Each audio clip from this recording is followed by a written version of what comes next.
you see in particular among gay marriage and the push behind it or the resistance from it?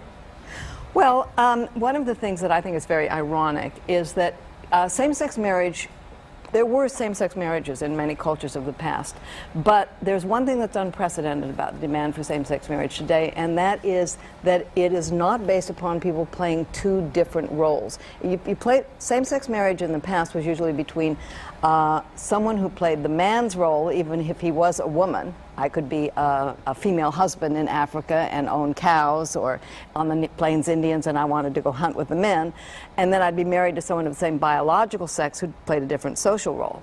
So what's unprecedented is the demand that we let two people choose their own roles.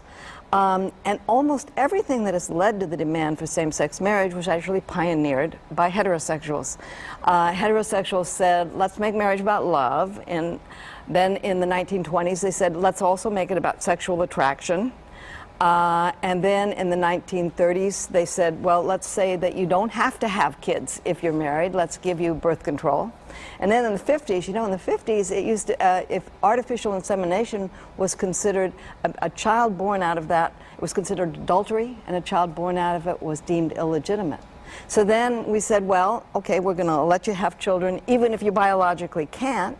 And so, you know, you can see at this point same-sex people saying, this is beginning to be more relevant to me. The crowning blow was in the 70s and 80s when we repealed the head and master laws, the laws that said men have some rights and obligations in marriage and they're totally different than the ones that women have. And at that point it seems to me that it was almost inevitable, once we said marriage is an association of two individuals that can have kids or doesn't have to have kids. They don't have to be able to have kids and they can have kids. They should be sexually attracted to each other. They don't have to play any particular role for our gay and lesbians friends to say, hey, this now applies to me. So I think that's one of the ironies of it. And the pushback, I think, comes from two sources. One is people who truly believe that homosexuality is immoral.